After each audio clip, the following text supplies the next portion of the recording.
semanas atrás, cuando nos aprestábamos a iniciar la reunión de medio año de la Sociedad Interamericana de Prensa, nos llegaba una alerta preocupante.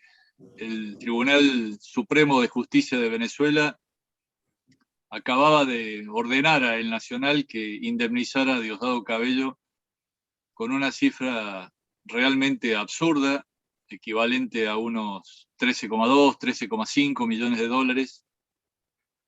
Bueno, obviamente la noticia sorprendió por lo inusitado de la cifra, pero no hizo más que ratificar la intención autoritaria de no solo silenciar a uno de los medios más tradicionales de la región, sino de enviar una fuerte señal a todos quienes aún se atreven a ejercer un periodismo libre y crítico en Venezuela. Es claramente un acto de venganza contra un medio que nunca aceptó someterse a un régimen que avasalló todas las instituciones. Una expoliación, decíamos desde la CIP, porque al menos en una expropiación se fija una indemnización por la propiedad que pasa al Estado. Expoliar, en cambio, es quitar un bien a una persona de manera injusta y con violencia. Ni más ni menos que lo que se dispuso en este caso, lo que dispuso una justicia sometida al poder político y utilizada por el régimen como un ariete contra todo aquel que le incomode. Pero para dar contexto a esta conversación, los invito a ver primero un video que resume el caso. Adelante, Horacio, por favor, con esas imágenes.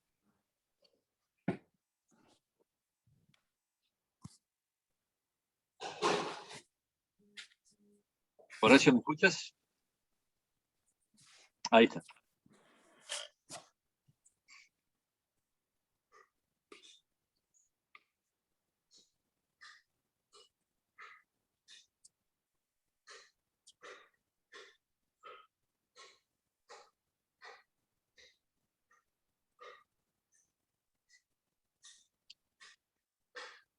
¿Puedes ponerlo, Horacio?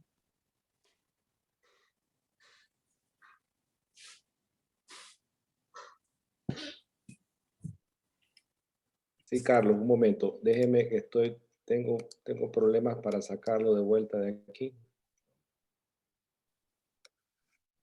Voy a tener que buscarlo de nuevo. Y creo que vamos a tener que ver un comercial de algunos minutos, en unos segundos. Look what I've got. Dulce de leche. Nos vayan a llenar de dulces. We're having dinner soon. You just missed the tobacco industry's latest scam.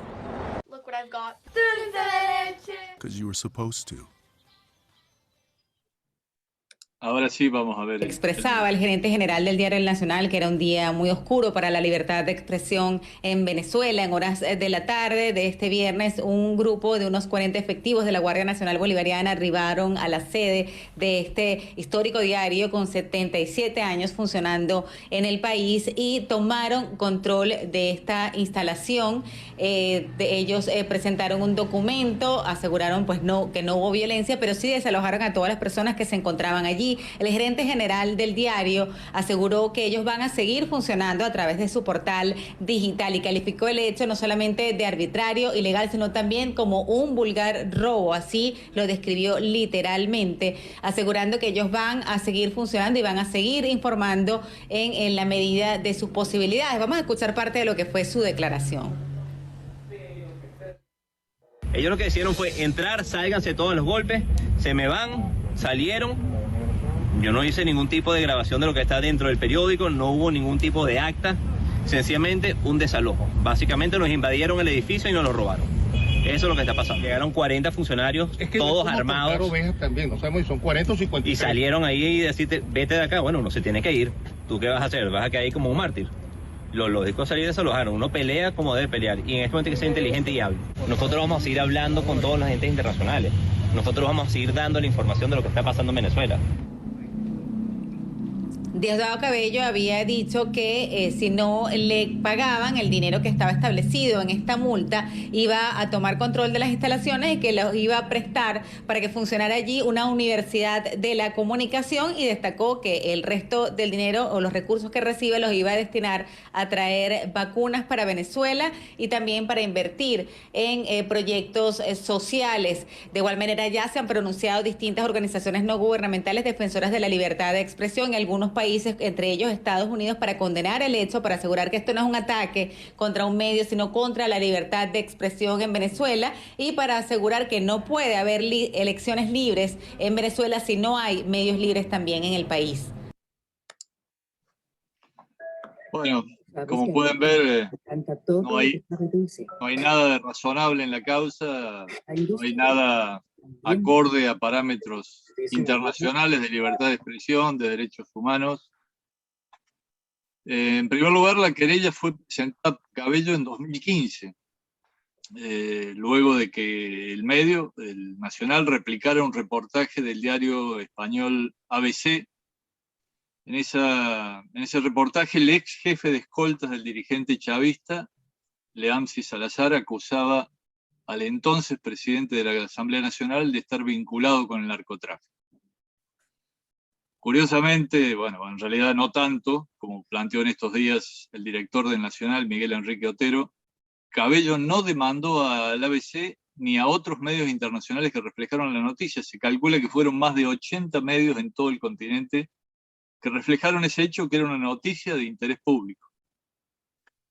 Tampoco lo demandó a Leamsi Salazar ni a la DEA, que hace poco, el año pasado, fijó una recompensa de $10 millones por su captura. La acción judicial de Cabello solo estuvo dirigida a 3 medios locales que de algún modo rompieron el silencio con el que se busca uniformar el discurso en Venezuela y ocultar la corrupción. Los diarios El Nacional y Tal Cual, hoy en realidad ambos sobrevivientes solo en internet tras padecer años de asfixia para conseguir papel y otros insumos, y el sitio La Patilla. Pero hay muchas muestras de lo absurdo de la sentencia. Otra de ellas es que el fallo original hizo lugar a la demanda iniciada por Cabello en 2015, quien reclamaba que se le compensara su presunto daño moral con 1.000 millones de bolívares. 3 años después, al salir el fallo favorable al dirigente, esos 1.000 millones representaban unos 12.000, 12.500 dólares. Y Cabello entonces solicitó el ajuste por inflación porque la cifra no cubría su daño moral. Y en una muestra de la hecatombe económica que vive Venezuela y que arrasó con la moneda nacional, aquellos 1.000 millones se convirtieron en 31,8 millones de bolívares, 31,8 billones de bolívares en términos latinoamericanos. Y los 12.500 dólares pasaron a ser más de 13 millones de dólares. Bueno, eso es para que no digan que el régimen de Maduro no crea riquezas. Claro, si hasta hablan de crear una universidad de comunicación en la sede arrebatada justamente a un medio de comunicación. Pero si algo faltare en un gobierno que habla de equidad, de justicia social, de igualdad de oportunidades, la indemnización fijada representa unos 220.000 años de salarios, escuchen la cifra, 2.200 siglos, para los empleados públicos que perciben unos 5 dólares mensuales del gobierno que el mismo Cabello representa. Si quieren también podemos decir entre 22.000 y 31.400 años de salarios privados promedios, según qué cálculos tomemos como más realistas. Por ello, antes de presentar a los dos colegas con los que hoy vamos a hablar, reiteramos que esto es, a modo de ver de la CIP, claramente un atropello contra la libertad de prensa, un embargo político, como hemos dicho, para usurpar un medio independiente con más de 77 años de existencia, y por ello voy a hacer mías las palabras que el director del Nacional dedicó a su demandante. Dijo Miguel Enrique: quiero que entiendas, Diosdado, que los medios de comunicación son el emblema de la libertad en contra de la dictadura. Y agregó: por eso nos queda claro que le tienes más miedo a los periodistas que a las bayonetas.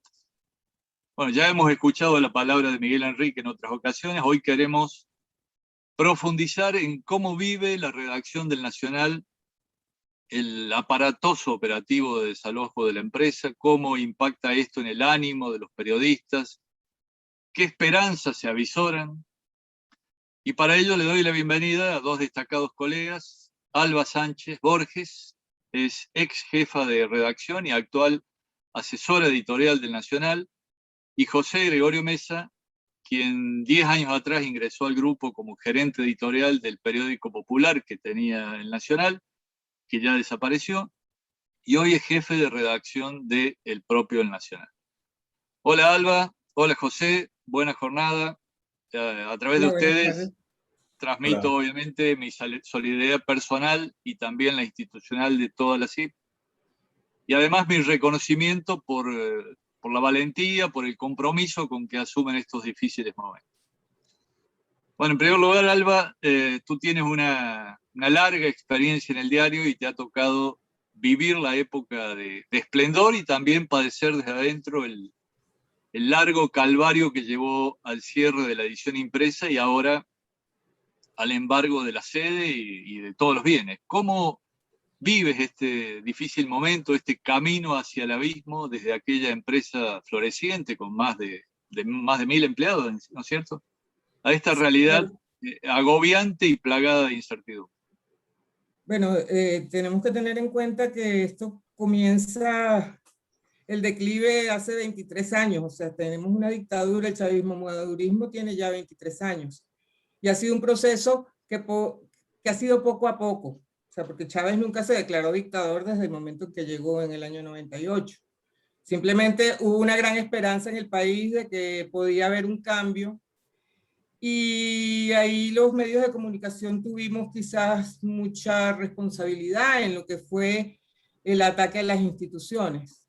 Ese deterioro de la visión de las instituciones venezolanas contribuyó a que Chávez llegara al poder con una gran popularidad y a que él empezara poco a poco hasta que se declara una dictadura unos años después. Entonces digamos que desde hace 20 años los medios de comunicación somos un objetivo. ¿Por qué? Porque cuando tú tienes ese tipo de regímenes solo quieres gente que hable a tu favor.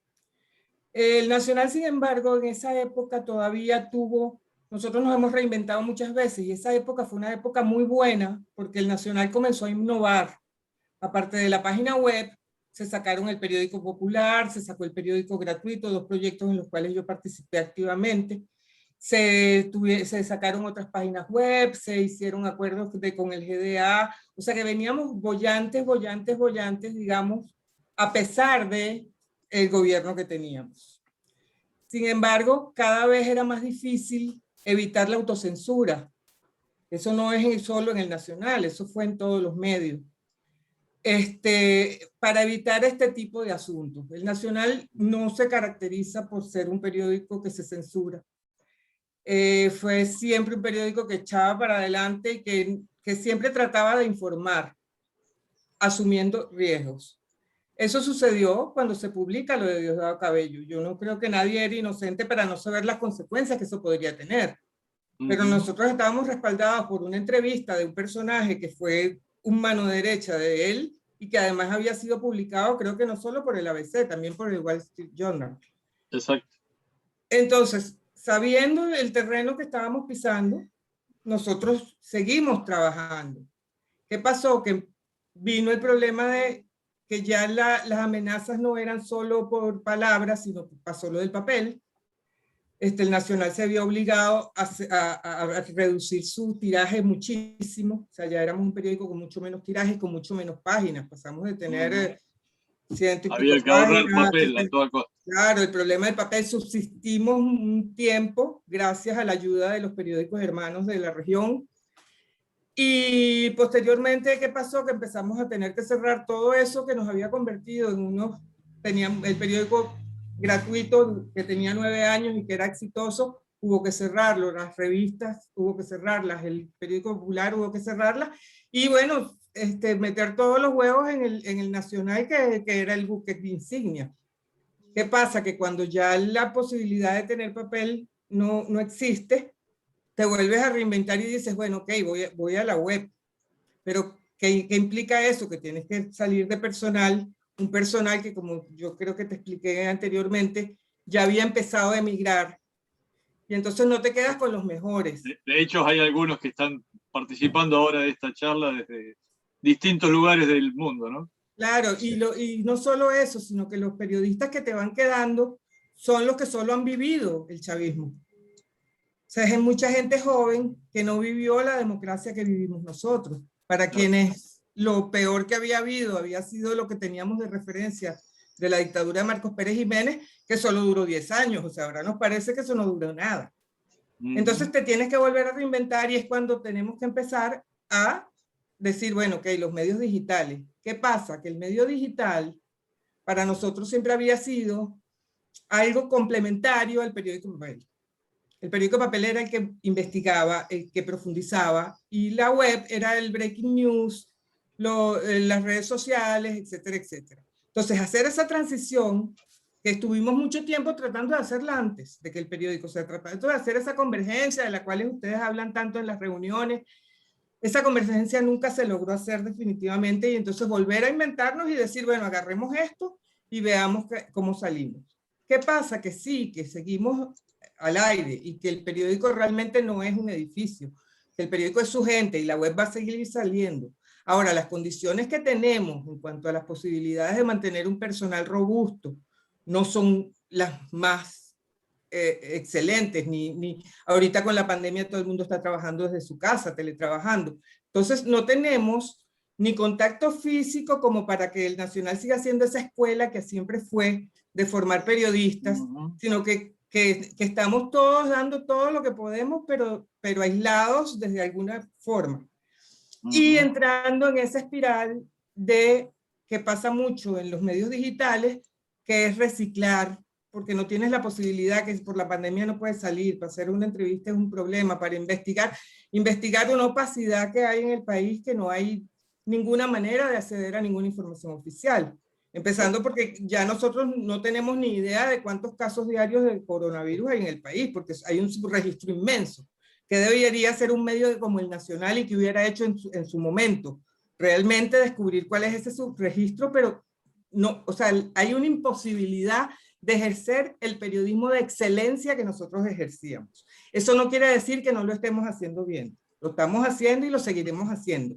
Pero sí, perdón, Alba, eso me da pie para darle la palabra a José también, que tiene hoy la responsabilidad de mantener la operación periodística bajo el acoso, bueno, cotidiano de los funcionarios, el escarnio de altos dirigentes, como Cabello y el propio Maduro, que siguen permanentemente atacando, estigmatizando a los periodistas, a los medios. Y bueno, y como decías, Alba, sin acceso a fuentes oficiales o con un acceso muy, muy limitado. Ninguno, desde hace muchísimos años.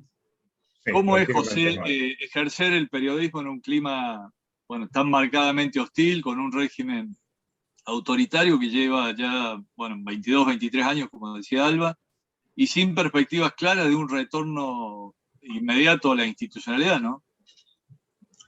Sí. Nosotros hemos tratado desde ya hace mucho tiempo,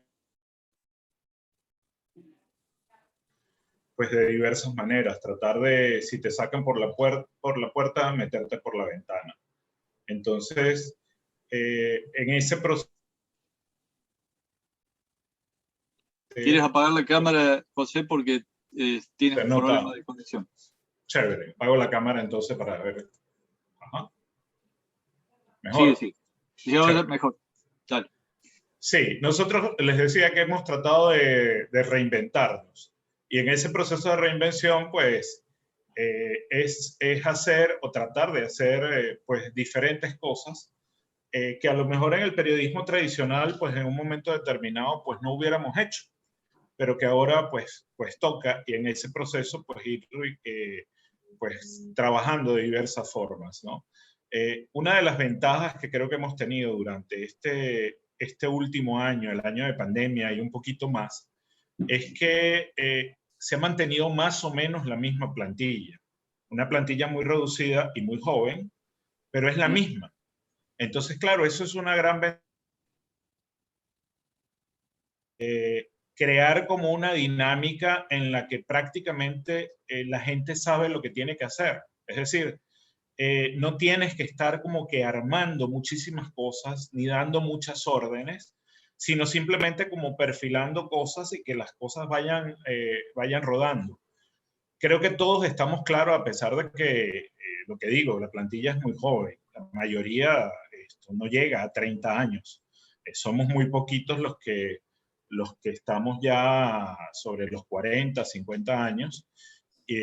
Básicamente algunos de los que estamos en coordinación, pero los jefes y coordinadores e incluso algunos jefes de apertura y cierre, pues son muchachos menores de 30 años. Entonces, claro, nos dan otra visión también. A veces el hecho de que uno vea como muy negativo alguna cosa o que algunas cosas no se pueden lograr, pues ellos están como que más echados para adelante y en un momento determinado, pues más bien se deciden. E incluso en estos enfrentamientos con el régimen que uno trata más bien de ser como que prudente en algunas cosas, pues nos hemos encontrado con casos de muchachos que deciden firmar sus trabajos sin ningún tipo de problema, a pesar de que después pues nos hemos conseguido que a través de las redes sociales pues sufren escarnio y ataques.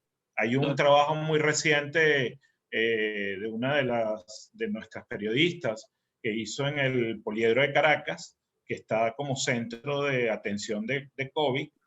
En el trabajo desnudó muchísimas cosas que estaban aconteciendo en ese centro, que estaba presentado como que era una gran cosa y resulta que no es así. Y entonces, lógicamente, ella firmó el trabajo y después, por redes sociales, pues recibió el ataque de grupos chavistas, medios de comunicación o medios, pseudomedios, ligados al chavismo, que le decían que bueno, que eso no era así, que como ella empezaba a atacar, que dijera la verdad, que eso era mentira. Entonces, bueno, ese tipo de situaciones es muy común, nos las estamos encontrando. Y dentro, pues estamos tratando de eso, de resolver hasta lo más mínimo, es decir, de tratar de llevar hasta lo más mínimo que se está produciendo. Entonces, claro, lo que decía Alba, hay como un doble juego. Tratar de que no se nos vaya absolutamente nada, y en ese sentido, pues creo que somos muy buenos difusores.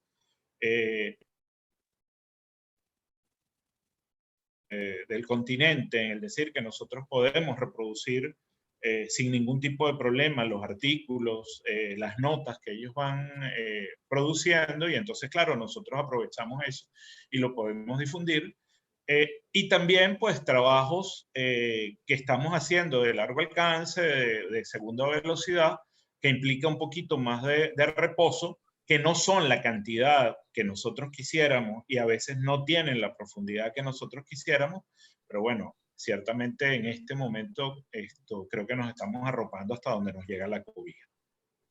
José, días atrás en una entrevista que me hacían de un medio internacional, justamente el sábado, el día que se producía el operativo en la sede nacional, me preguntaban qué teníamos para decirles desde la CIP a los periodistas de Venezuela, a los periodistas jóvenes de Venezuela, como bien dices, que son mi mayoría, y les respondí que, bueno, además de enviarles nuestra solidaridad y el compromiso de apoyo, les pedimos que en la medida de lo posible resistan, que sigan haciendo periodismo, que sigan reflejando la realidad más allá de las presiones y de los ataques.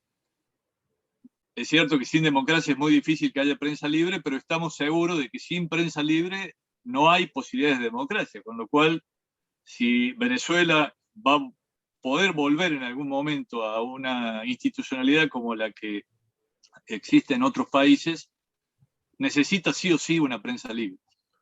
¿Qué nos piden ustedes desde la trinchera para fortalecer esa resistencia, para hacerle más llevadera esta espera, esta resiliencia para poder afrontar una etapa de transición que lleve a Venezuela nuevamente al camino de la institucionalidad, de la democracia? Sí, yo creo que lo que a la hora de la verdad todos queremos es que se difunda la situación. O sea, que a la hora de la verdad y que tampoco nos vean como que, bueno, como en algún momento se ha visto, no, es que esta gente es escandalosa, están viviendo cosas que ellos mismos exageran, ahí ves a los venezolanos además burlándose de algunas cosas, o ellos votaron por Chávez y bueno, a la hora de la verdad merecen esto. O sea, yo creo que ningún país merece este tipo de situaciones. Hay derechos a equivocarse y a rectificar en el camino, porque a lo mejor uno cree que una vía es una solución y después en el camino tú te das cuenta o que no es o que te cambian las cosas, ¿no? Sí, perdón. Se tome en consideración pues lo que se está haciendo, que se divulgue, que estamos haciendo un gran esfuerzo. Yo estoy muy contento con todo el equipo de trabajo que me ha tocado pues liderar. Sin ellos, a la hora de la verdad, esto no pudiera ser. Y bueno, que a la hora de la verdad se divulgue, que lo que estamos haciendo pues tenga su repercusión en toda América Latina y que de una forma nos ayuden en ese sentido. O sea, esto no es democracia. Aquí estamos en un país que está totalmente destrozado, con gente que ha luchado muchísimo, que hemos intentado de diferentes maneras, pero que además nos encontramos con un régimen que se reinventa también y que además ha aprovechado, digamos, todas esas fisuras políticas para poder sacar beneficios. No es sencillo salir de esta gente, no es sencillo el hacer periodismo aquí, y bueno, es lo que estamos tratando de hacer. Divulguen, ayúdennos. Bueno, yo vería desde dos puntos de vista. Primero, que recordemos que lo del Nacional no es un caso aislado, que aquí se compraron los otros dos más importantes medios que existían en el país y los compró el régimen a través de testaferros. O sea, aquí se fue Últimas Noticias al garete y el diario El Universal. Eso fue primero, que nosotros mantuviéramos el pundonor, porque el mismo Miguel Enrique ha dicho que hubo ofertas para comprar, es otra cosa. Entonces eso tiene un mérito. Pero yo creo que no nos pueden olvidar desde un organismo como la CIP, porque yo estoy viendo que hay otros países en América Latina donde este peligro está muy cerca. De hecho, perdón, ayer mismo en Nicaragua hubo un episodio muy similar al que viven ustedes. En realidad el embargo ya fue hace 2 o 3 años a El Confidencial, y ayer entraron, los allanaron, les quitaron bienes. Es decir, es algo que se va extendiendo en la región, ¿no? Claro, lo de Nicaragua había tardado, porque eso es la otra cosa. Pero vienen cosas en Perú, aprovechando que está el señor Momia aquí, pongamos el caso de que gane Castillo. Sí. Él lo ha dicho muy claro que cuáles son sus pretensiones. En Argentina, donde superaron a Cristina, pero ahora vuelve de nuevo el mismo reciclado.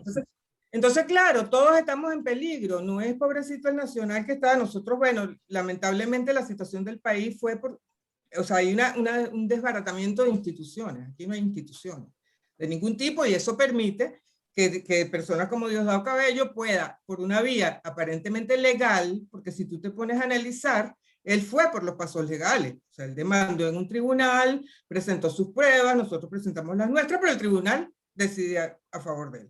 Después mete lo de la indexación, y ¿qué pasa? Que el tribunal también decide. O sea, y lo del embargo es la consecuencia lógica de una decisión de un tribunal supremo. Ahora, que es un tribunal supremo ilegítimo, ese es otro problema. Entonces, si empiezan en otros países también a acabar con las instituciones, la prensa libre va a desaparecer. O va a tener los problemas que nosotros estamos afrontando. Quiero tomar esas palabras tuyas, Alba.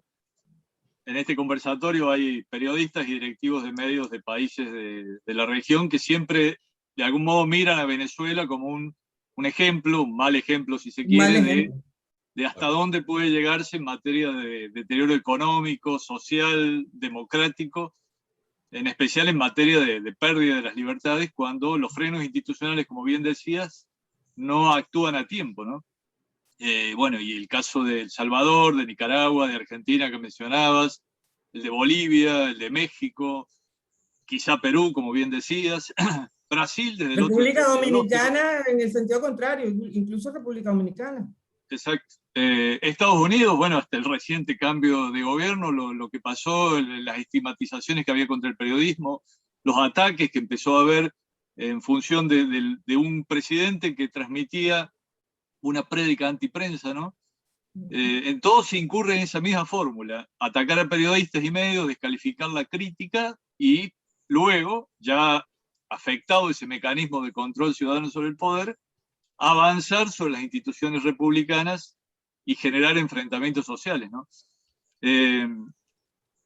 ¿Qué pueden decirnos? ¿Qué mensaje pueden dar desde la experiencia que le da vivir, como bien decías, esta realidad triste y dramática? ¿Cuándo actuar, cómo actuar para evitar que eso llegue a un punto de ya imposible retorno, ¿no? Un poco ustedes lo describían, al principio hubo una cierta condescendencia, luego cuando se empezó a actuar, en algunos casos ya empezó a ser tarde, y el régimen además tomó fuerza como para cooptar a medios de comunicación, a distintos medios, ¿no? O comprarlos directamente. Es que el problema de los medios de comunicación es que nosotros no podemos coartarnos. Y entonces en muchos momentos contribuimos a ese deterioro de la democracia. ¿Por qué? Porque nosotros nos sentimos obligados a denunciar lo que creemos que está mal. Y muchas veces, consciente o inconscientemente, caemos en un juego de otra gente. O sea, no podemos desvincularnos del juego político, de tu entorno, de lo que es tu país. Y muchas veces podemos contribuir a que los resultados después sean esos, pero no nos pueden pedir otra cosa, porque nosotros estamos siempre diciendo: nosotros vamos a investigar, nosotros vamos a decir la verdad, nosotros estamos obligados a informar. Entonces, si esas premisas básicas del periodismo a veces terminan yendo en nuestra contra, pero ¿es por qué? Porque se manipula políticamente la situación de un país y todo comienza como sutil. Y cuando ya te das cuenta, a lo mejor no hay retorno. Entonces, claro, un poquito de autocrítica también, o un poquito de, no sé, o sea, no es para dar una clase de periodismo, pero a veces a lo mejor podríamos ser un poco más sutiles en el manejo de las cosas, o ir un poco más allá de cuáles pueden ser las consecuencias. Yo no sé si me explico, porque yo soy defensora de la libertad de expresión, por supuesto. Pero entonces tenemos el problema de si ciertas cosas son libertad de expresión o no, que sería otro debate. Entonces, si estamos en peligro, tenemos que, y nos ponen a subsistir, es probable que cometamos errores. Cuando tú tienes la subsistencia asegurada, la existencia, tú te preocupas menos, pero cuando ya tienes que subsistir, ya tienes que entrar en otro tipo de preocupaciones.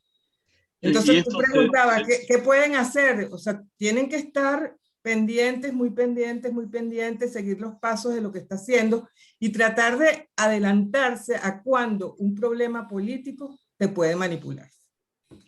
Lo que estás diciendo, Alba, y se lo transmito también a José para que él me dé su visión, de algún modo coincide con un momento difícil de la prensa por el cambio de las tendencias de consumo, por el cambio de las reglas de negocio, por el surgimiento de redes sociales que muchas veces son usadas, en general son usadas por los gobiernos populistas como ariete contra la prensa, utilizando la propia cuenta oficial o utilizando una serie de bots que empiezan a descargarse sobre los medios, ¿no?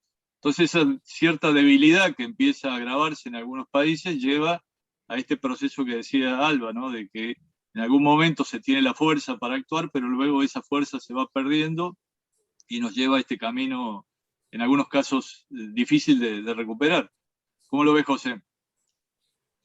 Sí, nosotros estamos enfrentando en el continente pues situaciones muy complejas, porque además el periodismo ha venido cambiando. O sea, hay todo un proceso de adaptación en el que además nos hemos metido y Y es complejo. Y además la pandemia ha agravado mucho más todas esas situaciones, porque estamos inmersos en hacer una conversión interna y además nos estamos enfrentando con situaciones extremas que se nos están, incluso políticas en el continente. Entonces, pues es un proceso bastante complejo. Enfrentar todo lo que por redes sociales se está dando tampoco es sencillo, y entonces de una u otra manera, pues también nosotros tenemos que tratar de hacer periodismo en redes sociales.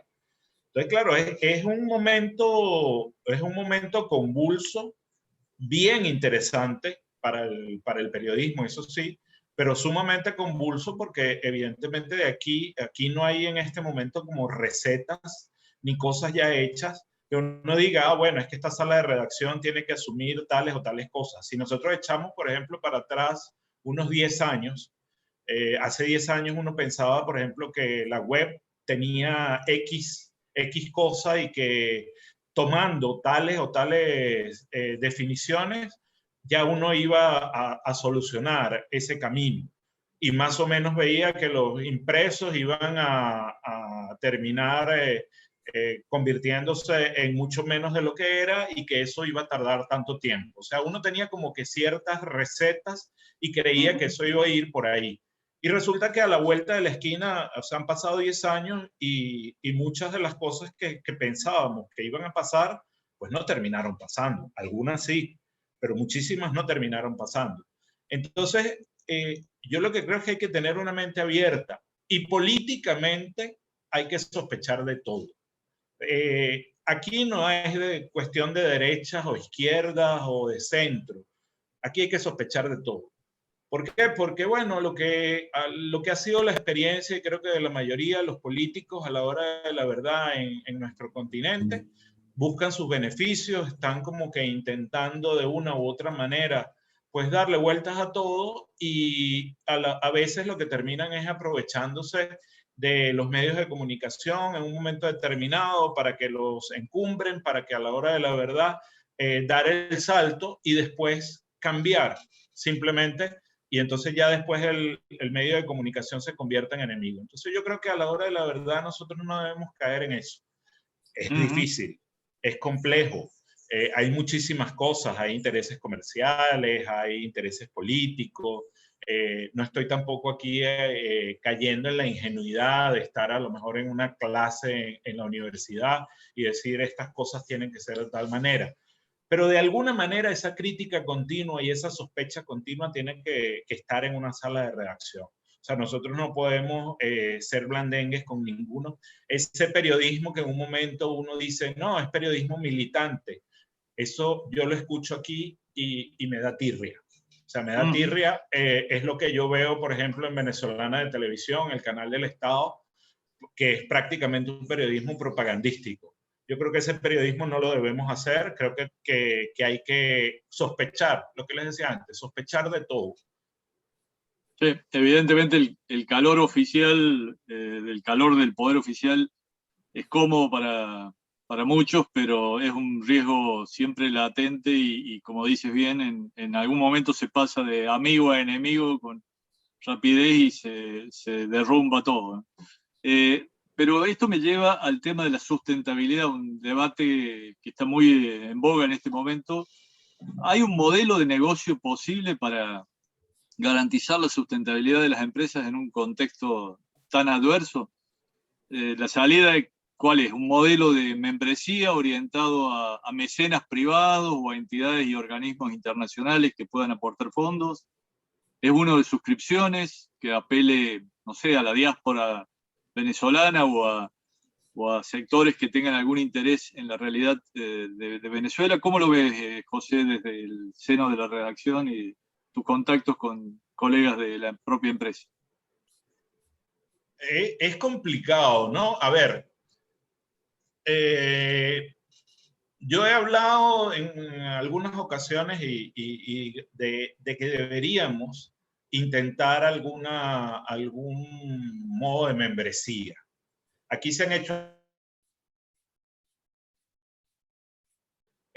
compleja, y entonces, claro, el hecho de cobrar o de cerrar algunos contenidos en la página web, pues bueno, hay que analizarlo y hay que pensarlo bien. Gustavo tiene la mano levantada, no sé si quieres hacer alguna pregunta, Gustavo. No, más bien quería hacer un comentario, si me permiten. Sí, adelante. Complementario, desde luego, primero saludar a todos los panelistas, ¿no? En particular a Alba y a José, y a partir, a través de ellos, a todos los periodistas venezolanos libres, que todavía sé que existen, expresarles mi solidaridad. Ha sido interesante escucharlos, ¿no? Porque, digamos, tras 20 años de Chávez en esta suerte de remedio de democracia, con todos los poderes cooptados, en una estructura que ni siquiera el fujimorismo se atrevió a hacer acá en Perú, y que ha terminado, digamos, por lo menos como experiencia propia, que alrededor de 2 millones de migrantes venezolanos estén en nuestra patria y estén acogidos acá, ¿no es cierto?, en este país, en la medida de lo que se puede compartir, porque nuestra situación no es tan buena, digamos. Es una buena reflexión, ¿no? Yo recuerdo que en la época que expropian RCTV, cuando conversábamos con Marcel Garanier y hacíamos los esfuerzos, inclusive una misión que se planteó ir a Venezuela en la época que estuve en la presidencia, yo siempre pensaba que esto era un proceso que no se podía sostener, ¿no? Porque es decir, es el empobrecimiento ¿no? y la destrucción de un país y el vaciamiento de todas sus estructuras y todas sus instituciones, ¿no? Y no obstante está ahí, ¿no? Ese riesgo, digamos, existe, ¿no? No sé las condiciones porque no las analicé antes de esto.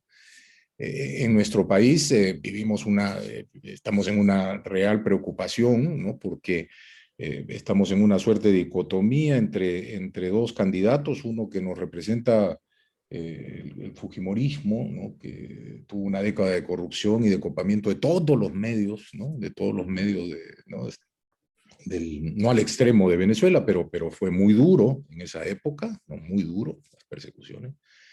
Y por otro lado, el riesgo, ¿no es cierto?, de un candidato que se expresa, digamos, en una forma mucho más edulcorada, pero que nace de un partido que tiene, digamos, una esencia también totalitaria, ¿no? Y que no hay, pues, una claridad, ¿no? Ciertamente no tiene mayoría en el Congreso, no se dan las mismas condiciones, pero hay una preocupación. Yo me pregunto cómo hemos llegado a esto, ¿no? O sea, ¿por qué hemos llegado, ¿no? ¿Qué es lo que ha hecho que en nuestro país, pues, los dos candidatos que están pasando la segunda vuelta hayamos tenido, pues, un 15, un 18% y un 10%, ¿no? Ni un tercio de la votación entre los 20 candidatos que hubieron, alrededor de 20, ¿no? Y creo que tiene que ver, desde luego, parte con la pandemia, que ha polarizado muchas cosas, parte con el fracaso, siento yo, que se está dando en la representación política, no solo en Perú, ¿no? Si vemos lo que está pasando en Chile, ¿no? Que, digamos, casi siempre está un paso adelantado de Perú, nosotros estamos viendo que se acaba de elegir una asamblea constituyente donde la derecha, digamos, que vendría a ser un contrapeso, no tiene ni siquiera un 25%, no llega a un tercio. Establecer una suerte de criterio y de balance, ¿no es cierto?, que permita que no vuelvan las cosas pendulares, ¿no? ¿No es cierto?, que vaya, ¿no? Y que se retrocede en la historia nuevamente y que se destruya todo lo actual por este lado cuando hay cosas buenas que se pueden rescatar, ¿no?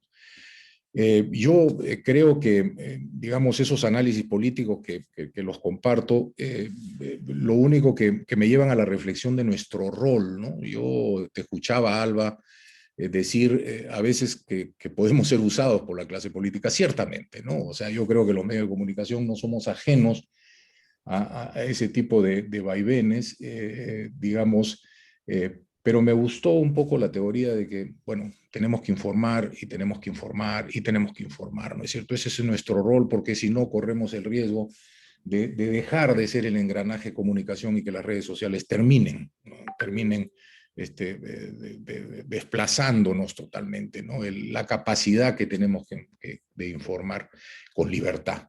Y en ese sentido, mientras haya un periodista, uno solo, ¿no es cierto?, en Venezuela, yo creo que la llama de la democracia y del retorno de la democracia no se va a extinguir. De manera que estamos, como estamos, digamos, desde Perú, nosotros hemos ido cubriendo permanentemente todas estas noticias, estamos acá presentes, mañana vamos a hacer una nota sobre este meet, ¿no?, y este evento, y creemos que lo que tenemos es que expresarles nuevamente nuestra solidaridad y decirle que no están solos, ¿no es cierto?, que seguimos ahí juntos batallando con ustedes. Gracias. Gracias. Gracias, Gustavo. Bueno, yo mientras te escuchaba recordaba una frase, una desdichada frase que tuvo el presidente argentino en estos días, que seguramente en Venezuela ha tenido su impacto, cuando dijo que poco a poco el problema de los derechos humanos en Venezuela fue desapareciendo, dijo, ¿no? Bueno, por un lado, evidentemente esa frase reconoce que hubo un problema, que hay un problema de derechos humanos, pero intentó minimizarlo apelando a una frase tan poco feliz como hablar de desaparición justamente, bueno, en un lugar donde hubo mucha gente desaparecida, gente que se tuvo que ir, muchos de ellos hoy viviendo en la Argentina, pero al margen de estas posiciones extremas, ¿crees, Alba, que hay suficiente comprensión a nivel internacional sobre la gravedad de la crisis venezolana? No, sí, ciertamente sí.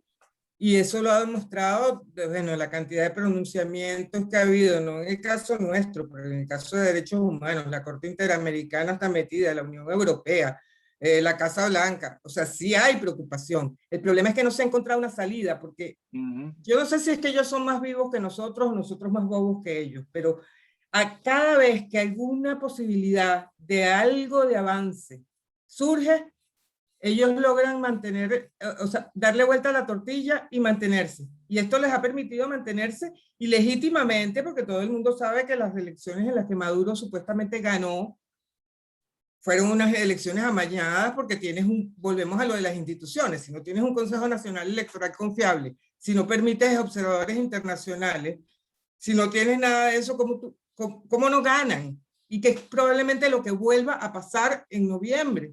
Están convocando a otras elecciones regionales para noviembre. Y ahí van a elegir unos gobernadores que si por casualidad alguno no es de ellos, al mes le están nombrando lo que llaman un protector de ese estado. O sea, una persona por encima. Entonces, es una cosa, es como un juego tan trancado que ha obligado a la comunidad internacional a tratar de destrancar. Ahorita se está hablando de unas nuevas negociaciones. Eso te iba a preguntar. ¿Veo una posibilidad real de éxito en ese proceso de negociador que nuevamente se empiece a insinuar?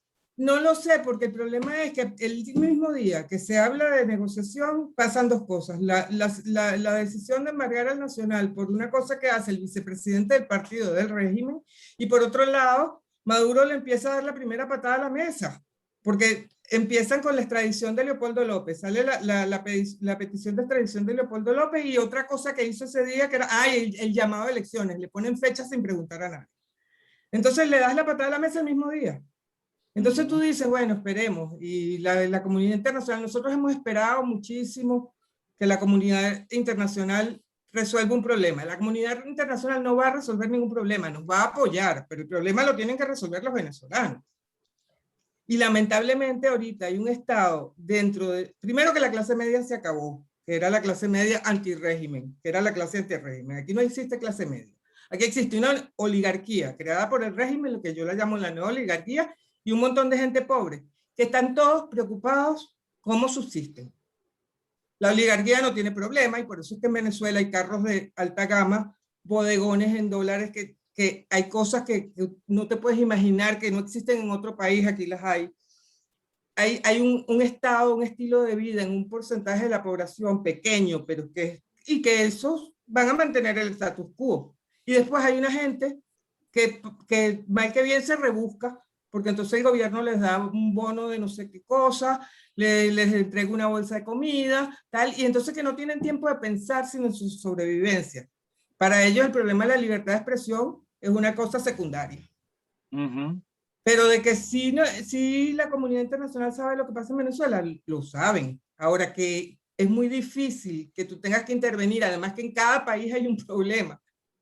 Entonces tú dices, Venezuela es un problema y hoy España está preocupada por Venezuela.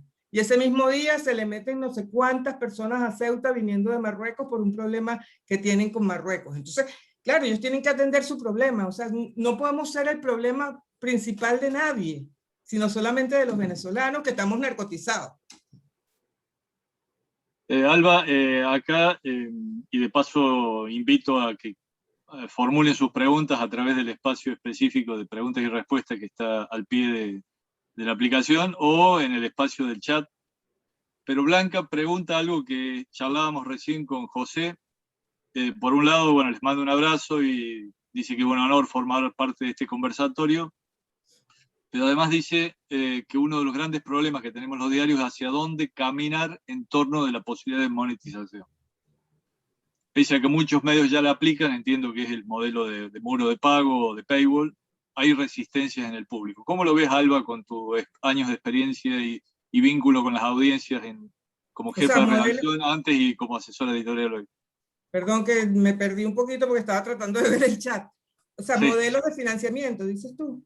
Modelos de monetización, supongo que, insisto, debe ser vinculado con los muros de pago, paywall.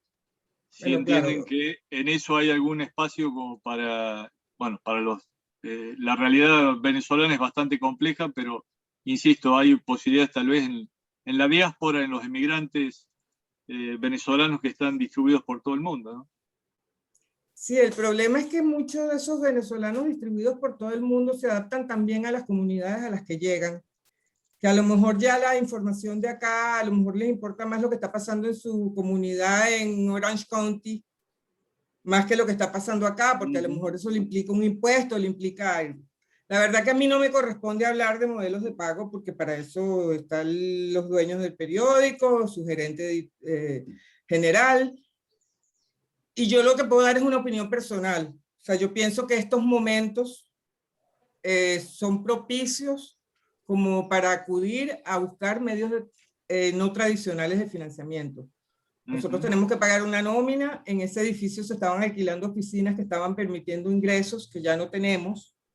En ese edificio que ahora es del señor Cabello, señor que le queda grande, el capitán Cabello. Y los recursos cada vez son menos. Entonces estamos dependiendo de los recursos que entran por Google, algunos anunciantes que se han seguido fieles, porque también dentro de la pelea contra el Nacional, muchos anunciantes, ya llegó un momento en que muchos bancos y mucha gente no quería anunciar, porque tenían al gobierno detrás prohibiéndoselos prácticamente. Entonces sí, hay que buscar nuevas medidas de financiamiento y a lo mejor tener unos proyectos que puedan ser financiados por esos organismos internacionales que financian proyectos y los auditan. Pero la verdad que digo que no me corresponde a mí esa búsqueda, a mí me corresponde la otra búsqueda, la de la noticia, la de la información, pero la verdad que no la de los recursos, y sí aspiro que haya los recursos para mantener a esta gente que realmente se las ha jugado durante todo este tiempo. En la charla inicial que teníamos antes de que comenzara el conversatorio, veíamos que entre los participantes había varios colegas que tuvieron que emigrar de Venezuela tiempo atrás y que algunos son hoy exitosos en distintos países, ¿no? Bueno, ahí está Corín Villalobos, ex periodista del Impulso de Barquisimeto, y que comenta que de algún modo el Impulso vivió una situación muy similar a la que hoy atraviesa el Nacional. Está también Néstor Altuve, que dice, recuerda que él era directivo en la cadena Capriles, dice, cuando el gobierno compró forzosamente la cadena Capriles, fui el primer ejecutivo en renunciar.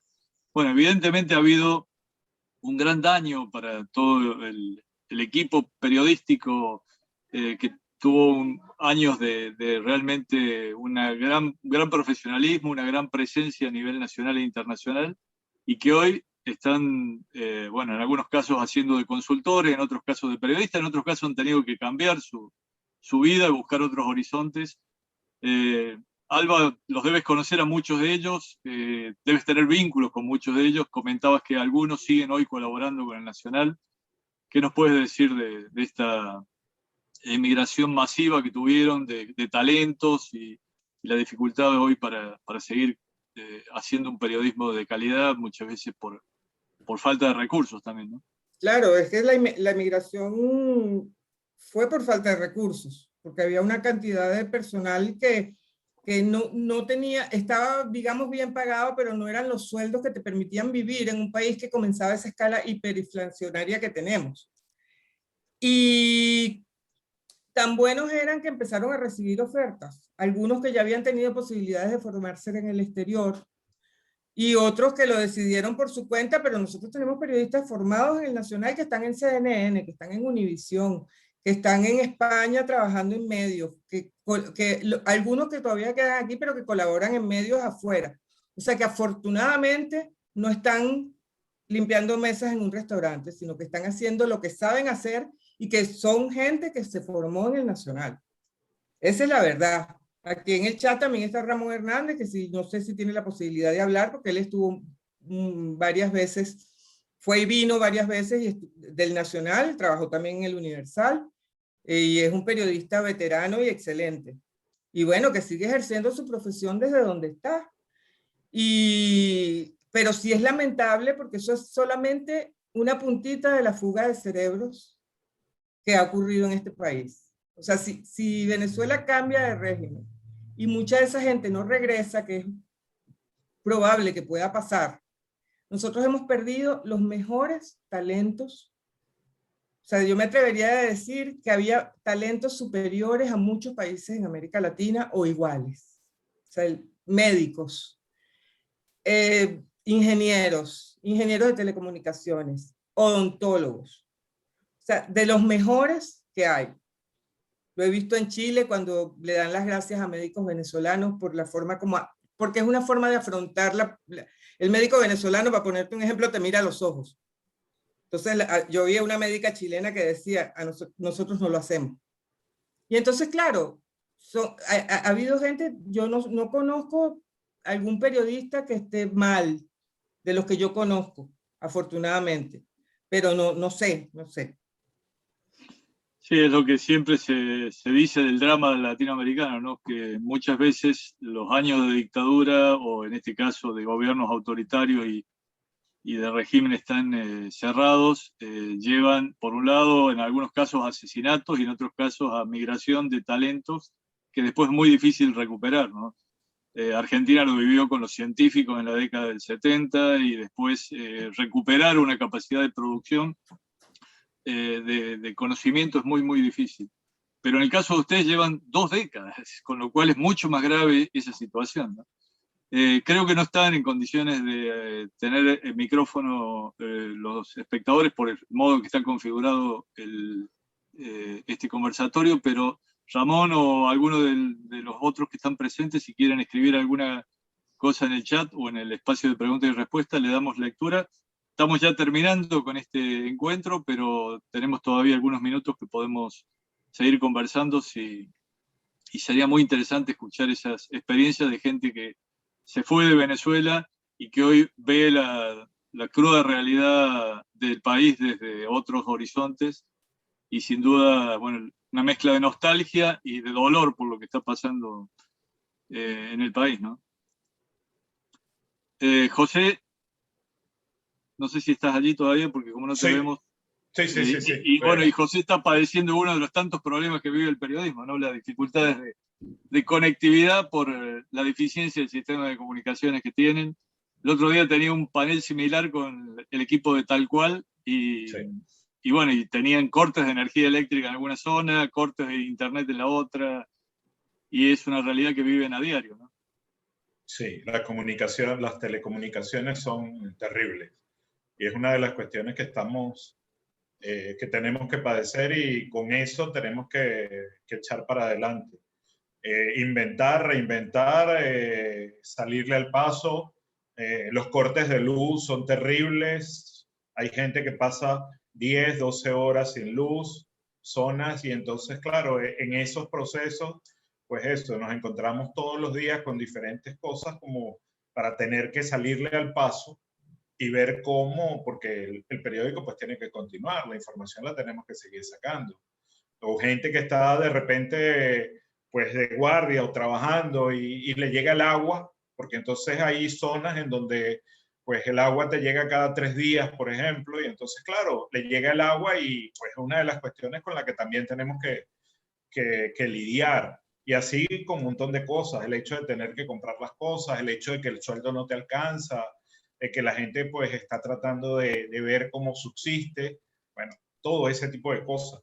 El hecho de trabajar desde la casa y entonces pues haber tenido la pandemia, habernos obligado a tener que trabajar desde la casa y hacerlo en condiciones en las que no estábamos acostumbrados. Entonces tenemos gente que está pues con dolores de espalda, con dolores de pierna, con dolores de mano, o sea, eso, tratando de hacer las cosas. Lo bueno de la pandemia para nosotros fue que nos obligó a renovarnos en este proceso de trabajar de manera virtual, lo que nos ha ayudado tremendamente, porque nosotros, si bien al principio, pues esas dificultades que estoy contando, pues prácticamente nos paralizaban, el hecho de cada día tener que enfrentarlas, pues ha ido haciendo que nosotros superemos esas dificultades y que en este momento, pues no necesitemos un espacio físico para trabajar. Ese espacio, en el espacio virtual, pues ya convivimos, echamos broma, nos tomamos una cerveza virtual, nos reunimos, planificamos el ritmo de trabajo, conversamos, definimos qué es lo importante, o sea, estamos tratando de hacer las cosas a pesar de todas las dificultades que se viven aquí en Venezuela.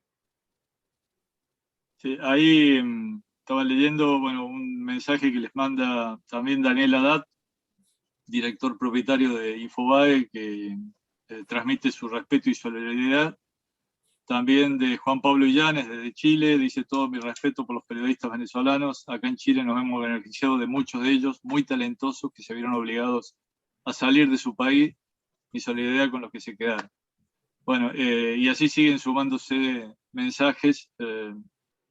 La pregunta que les haría a los dos, a Alba, a José, es si ven una luz de esperanza en el corto plazo, si creen que hay alguna posibilidad de que de algún modo esto empiece a encauzarse. No sé si es el diálogo este que se insinúa, y como bien decía Alba, hay un intento de diálogo y por el otro lado acciones que lo desmienten, pero me gustaría escuchar cuál es su estado de ánimo, ¿no? Cómo evalúan el futuro en función de este presente tan oscuro, con tantos nubarrones en el horizonte. Bueno, yo te diría que nosotros somos especialistas en pasar de la euforia a la depresión, ¿no?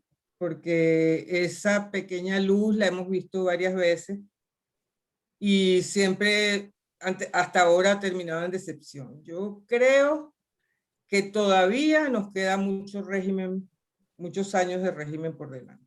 La verdad que es mi visión. Aunque ahorita quieran todavía mantener la figura del gobierno interino, eso ha sido una entelequia desde el principio. Y va a haber elecciones probablemente, sí. Y no estoy segura de que eso garantice ningún paso.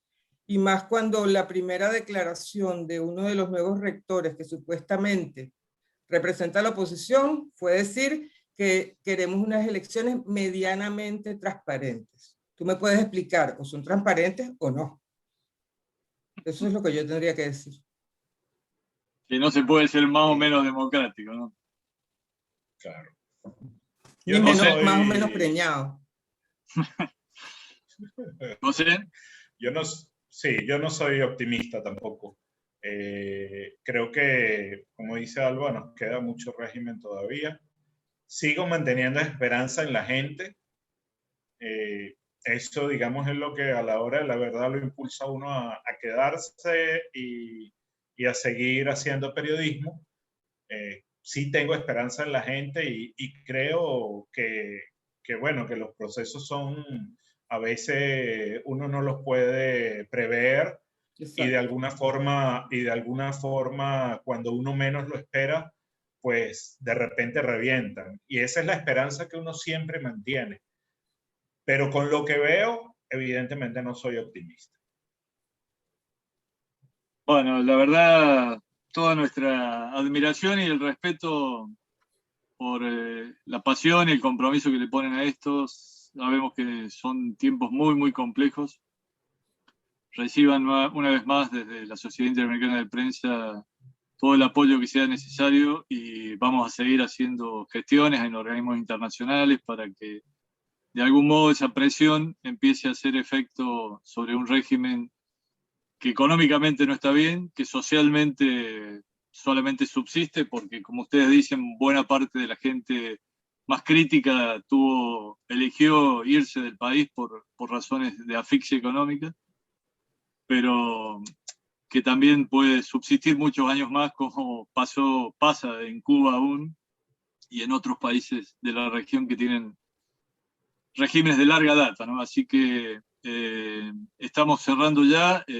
Un agradecimiento a todos los que han presenciado y participado de este encuentro, y obviamente a Alba y a José, muchísimas gracias por hacer este espacio dentro del trabajo cotidiano que seguramente no es sencillo.